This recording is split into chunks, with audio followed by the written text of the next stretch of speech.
Hello बच्चों, class 10th में फिर से आपका एक बार स्वागत है। ठीक है, अपवर्तनांक हमको पढ़ना है, रिफ्रैक्टिव इंडेक्स कहते हैं इसको। तो रिफ्रैक्टिव इंडेक्स क्या होता है और इसको हम इसका कॉन्सेप्ट क्या है, कैसे इसको हम डिटरमाइन करेंगे। ठीक है, इसको हमको देखना है इसमें। तो देखिए, रिफ्रैक्टिव इंडेक्स का मतलब होता है कि प्रकाश जो होती है वो हर एक मीडियम में एक समान स्पीड से नहीं चलती। ठीक है, वैक्यूम में सबसे तेज चलती है 3 × 10⁸ मीटर पर सेकेंड से, मतलब 3 लाख किलोमीटर प्रति घंटा के, ठीक है, स्पीड से चलती है।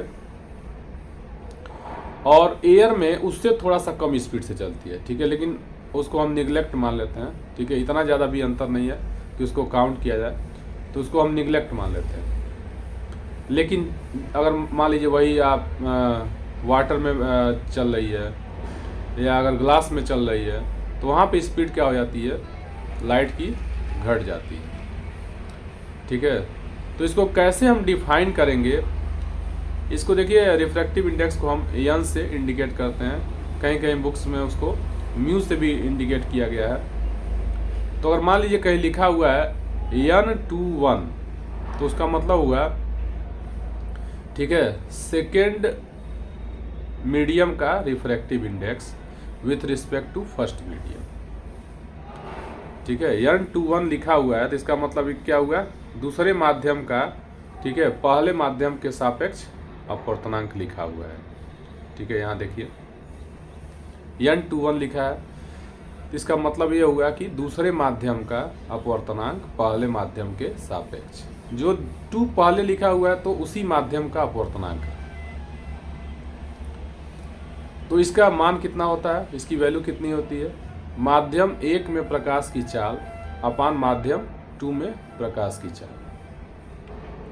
ठीक है, यानी speed of light in first medium upon speed of light in second medium is equal to refractive index of second medium with respect to first. Clear है, यानी N21 इक्वल टू हो जाएगा V1 अपान V2। अगर 1 को हम first medium मानते हैं और 2 को सेकेंड मीडियम मानते हैं, अगर लाइट फर्स्ट मीडियम से सेकेंड मीडियम में जा रही है, ठीक है, तो N21 निकालने का यही फार्मूला हो जाएगा। ठीक है, इसी प्रकार से इसका हम अपोजिट भी लिख सकते हैं। N12 अगर लिखा हुआ है तो इसका मतलब हो गया V2 अपान V1, यानी refractive index of the first medium with respect to second medium. ठीक है, अब मान लीजिए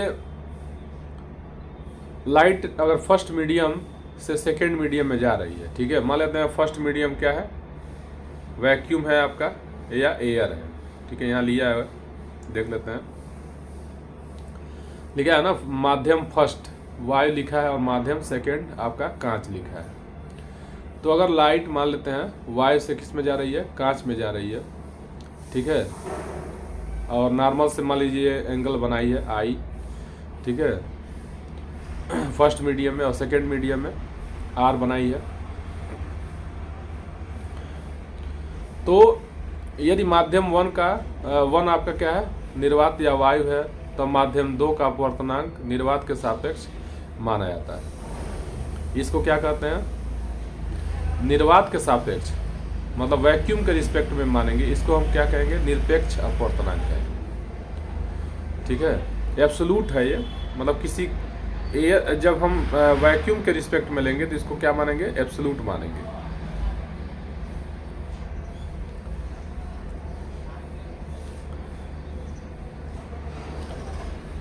इसको हम केवल एक ही से रिप्रेजेंट कर सकते हैं। जैसे मान लीजिए Nm से अगर हम रिप्रेजेंट कर रहे हैं, यदि वायु में प्रकाश की चाल कितनी है, c है, तथा माध्यम में कितनी है, v है, तब माध्यम का अपवर्तनांक कितना हो जाएगा, वायु में प्रकाश की चाल और अब बटा क्या कर देंगे, माध्यम में प्रकाश की चाल कर देंगे। ठीक है, यानी Nm इक्वल टू, ठीक है, refractive index of the medium जिसको कहेंगे, refractive index of the medium equal to क्या हो जाएगा, speed of light in air, ठीक है, upon speed of light in medium, यानी C अपान V हो जाएगा। ठीक है, इसको क्या कहते हैं, मीडियम का हम एब्सोल्यूट रिफ्रैक्टिव इंडेक्स कह देंगे, ठीक है, निरपेक्ष होगा ये। तो इस तरह से। अच्छा, एक चीज़ और, अगर लाइट क्या कर रही है, आई और आर एंगल बना रही है, ठीक है, तो स्नेल्स लॉ से भी ये sine I upon sine R equal to क्या होता है, रिफ्रैक्टिव इंडेक्स के बराबर होता है, ठीक है। यानी जो रेशियो लेते हैं वो हम क्या करते हैं, वो रिफ्रैक्टिव इंडेक्स ही इंडिकेट करता है, जो हम कांस्टेंट लिए थे। अब यहाँ पे कुछ चीज़ें हैं, ठीक है, उनका अपवर्तनांक यानी रिफ्रैक्टिव इंडेक्स दिया हुआ है।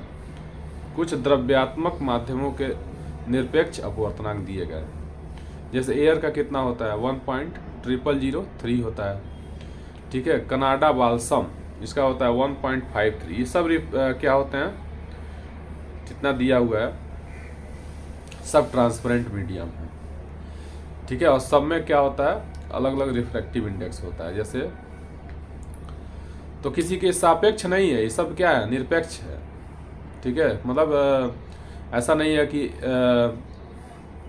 आपका वाटर के रिस्पेक्ट में ग्लास का रिफ्रैक्टिव इंडेक्स, ऐसा नहीं है। ये सब किसके रिस्पेक्ट में लिया गया है, ठीक है, वैक्यूम के रिस्पेक्ट में लिया हुआ है। तो वायु का कितना है, 1.0003 है, बर्फ का आपका 1.31 है, ठीक है। जल का कितना होता है, 1.33 होता है, अल्कोहल का 1.36 होता है, ठीक है। ऐसे ही 1.5 के करीब होता है ग्लास का। केरोसिन का 1.44 है, ठीक है, इंक्रीजिंग आर्डर में दिया हुआ है। क्वार्ट्ज का होता है 1.46, ठीक है, गला हुआ अगर होगा तो। तारपीन का तेल होता है, उसका होता है 1.47। बेंजीन का 1.5 के करीब होता है, ठीक है। क्राउन कांच का 1.52, कनाडा बाल्सम का 1.53। इसमें से अधिक देखिए आपको याद जितना हो जाएगा, ठीक है, लेकिन कुछ इंपॉर्टेंट है उनको याद करना चाहिए। जैसे अल्कोहल है, एयर है, ठीक है, ग्लास है, वाटर है। ऐसे सबसे ज़्यादा इसमें हाईएस्ट किसका है, ठीक है, हीरे का है, 2.42 इसका होता है रिफ्लेक्टिव इंडेक्स। तो यहाँ तक आप देखिए इसमें, क्योंकि यहाँ से टॉपिक जो है अब आपका चेंज हो जाएगा, ठीक है। फिर से आपका यहाँ से लेंस स्टार्ट होगा, ठीक है। आगे लेंस क्या होता है इसको हम पढ़ेंगे। अगला जो हमारा टॉपिक है वो है गोली लेंसों द्वारा अपवर्तन, ठीक है, refraction through the spherical lenses, ठीक है। तो सबसे पहला अगर क्वेश्चन दिमाग में आता है तो आपका है कि लेंस होता क्या है, ठीक है। तो लेंस क्या है, एक पारदर्शी माध्यम हो सकता है, ठीक है, जो कम से कम एक कर्व्ड सरफेस या दो कर्व्ड सरफेस से मिल करके बना हुआ है, ठीक है। तो यह कोई भी पारदर्शी माध्यम हो सकता है। जैसे मान लीजिए आपका कांच का है, जो जनरली हम लोग सब लोग जानते हैं, ठीक है, कि ग्लास का लेंस बनता है। अब कोई ज़रूर नहीं है, ठीक है, किसी भी ट्रांसपेरेंट मीडियम का ये हो सकता है। जैसे मान लीजिए अगर वाटर को ही हम एक ऐसा शेप देते हैं जो कर्व्ड पोर्शन से मिल करके बना है, ठीक है, तो वो भी एक लेंस के तरह बिहेव कर सकता है। आप जानते हैं कि आपकी आंखों में भी एक नेचुरल लेंस पाया जाता है, ठीक है, समझ में आ रही है बात। तो देखिए अगर हम मुख्य रूप से बात करें, ठीक है, तो लेंस दो ही तरह के होते हैं। एक होता है आपका कॉन्वेक्स लेंस और दूसरा होता है कॉनकेव लेंस, ठीक है। तो कॉन्वेक्स लेंस किसे कहेंगे, कॉन्वेक्स लेंस उसे कहते हैं जो क्या होता है, बीच में मोटा होता है और किनारों किनारों पर पतला होता है, ठीक है। जो आप फिगर देख रहे हैं यह एक कॉन्वेक्स लेंस है। देखिए बीच में क्या है, चौड़ा है, ठीक है, मोटा है, और किनारों किनारों पर क्या है, पतला है, तो इसको कहते हैं कॉन्वेक्स लेंस। अब इसके भी कई पार्ट हो सकते हैं। जैसे मान लीजिए ये हो सकता है कि एक तरफ क्या हो, प्लेन हो, और एक तरफ कर्व्ड हो, तो इसको कहेंगे प्लेनो कॉन्वेक्स लेंस, ठीक है। प्लेनो कॉन्वेक्स लेंस का फिगर यहाँ पे देख लीजिए, ऐसे बनेगा। एक तरफ प्लेन सरफेस होगा, एक तरफ क्या होगा, कॉन्वेक्स सरफेस होगा, तो प्लेनो कॉन्वेक्स हो जाएगा। ठीक है, कॉनकेवो कॉन्वेक्स भी हो सकता है, तो इस तरह से होगा ऐसे, तो हो जाएगा कॉनकेवो कॉन्वेक्स, यानी एक तरफ उभरा हुआ भाग है, इधर तरफ उभरा हुआ भाग है, और अंदर की तरफ क्या है, धंसा हुआ है। तो इस तरह से हो जाएगा ये कॉनकेवो कॉन्वेक्स लेंस। ठीक है, इस तरह से 3 पार्ट क्या हो गए, कॉन्वेक्स लेंस के बन गए। एक होता है बाई कॉन्वेक्स लेंस, मतलब दोनों तरफ उभरा हुआ है, जो आपका फिगर में दिख रहा है, ठीक है, ए में। और दूसरा क्या है आपका प्लेनो कॉन्वेक्स लेंस है, यानी एक तरफ प्लेन सरफेस है और दूसरे तरफ क्या है, उभरा हुआ है। ठीक है, तो इसको कहेंगे प्लेनो कॉन्वेक्स। और आपका तीसरा वाला जो हमने बनाया है इधर की तरफ, याद देखिए, ये इधर धंसा हुआ है और इधर एक तरफ उभरा हुआ है, तो इसको कहेंगे कॉनकेवो कॉन्वेक्स लेंस। कॉनकेव मीन्स होता है अवतल, यानी एक अंदर की तरफ अवतल है और बाहर की तरफ उत्तल है, अवतलोत्तल कहते हैं। ठीक है, समतलोत्तल कहते हैं इसको, हिंदी में समतलोत्तल कहते हैं। ठीक है, इसको द्विउत्तल कहेंगे, दोनों तरफ है। ठीक है, अब चलिए अगला देखते हैं। आपका नेक्स्ट जो है, नेक्स्ट है बाई कॉनकेव लेंस। ठीक है, यानी दोनों तरफ से क्या है, धंसा हुआ है। ठीक है, बीच में क्या है, पतला है और किनारों किनारों पे मोटा है, इसलिए क्या है, कॉनकेव लेंस है। अब इसमें भी क्या हो सकता है, प्लेनो कॉनकेव हो सकता है। ठीक है, तो प्लेनो कॉनकेव का अगर हम फिगर बनाएं, ठीक है, तो आप ऐसे बनाएंगे, एक तरफ क्या होगा, ऐसे समतल होगा और एक तरफ ऐसे अवतल होगा। ठीक है, एक तरफ प्लेन सरफेस होगा और एक तरफ क्या होगा, कॉनकेव सरफेस होगा, तो प्लेनो कॉनकेव हो जाएगा। ठीक है, और दूसरा होता है कॉन्वेक्सो कॉनकेव। तो कॉन्वेक्सो कॉनकेव में क्या होगा, एक तरफ थोड़ा सा उभरा हुआ होगा और दूसरे तरफ क्या होगा, धंसा हुआ, ऐसे होगा। ठीक है, तो ये आपका हो जाएगा कॉन्वेक्सो कॉनकेव लेंस। ठीक है, तो इस आधार पे अगर हम डिवाइड करेंगे तो 6 टाइप के लेंस हो जाएंगे। 3 टाइप किसके बनेंगे, कॉन्वेक्स लेंस के, ठीक है, यानी उत्तल लेंस के। और 3 टाइप किसके बनेंगे, कॉनकेव लेंस के, यानी अवतल लेंस के। समझ में आ गई ये बात। चलिए, अब हो गया लेंस की बात हम कर लिए। अब लेंस के देखिए कुछ प्रॉपर्टीज होती हैं। ठीक है, उस प्रॉपर्टीज के आधार पे भी हम इसका नाम रखते हैं। तो चलिए सबसे पहले जो फर्स्ट है उसको देखते हैं। यहाँ पे देखिए, जो मिरर आप पढ़े हैं, ठीक है, मिरर की कुछ प्रॉपर्टीज होती हैं, उस आधार पे उसको कन्वर्जिंग या डाइवर्जिंग मिरर कहते हैं। ठीक इसी तरह से लेंस की भी अपनी कुछ प्रॉपर्टी होती है। ठीक है, इस लेंस की प्रॉपर्टी के आधार पे भी हम इसको क्या कर सकते हैं, बंटवारा कर सकते हैं, डिवाइड कर सकते हैं।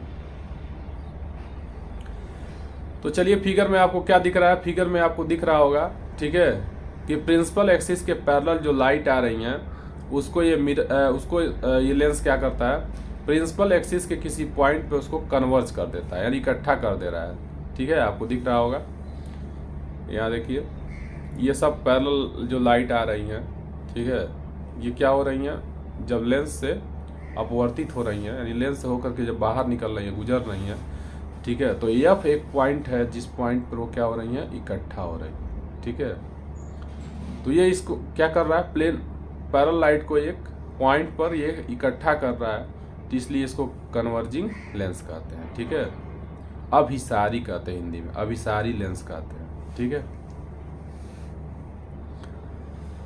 और दूसरा हम जो टाइप है उसके बात कर लेते हैं, फिर इससे संबंधित जो कुछ डिफिनीशंस हैं, ठीक है, इसके बारे में भी हम चर्चा करेंगे। जो दूसरा हमारा लेंस है वो है अपसारी। ठीक है,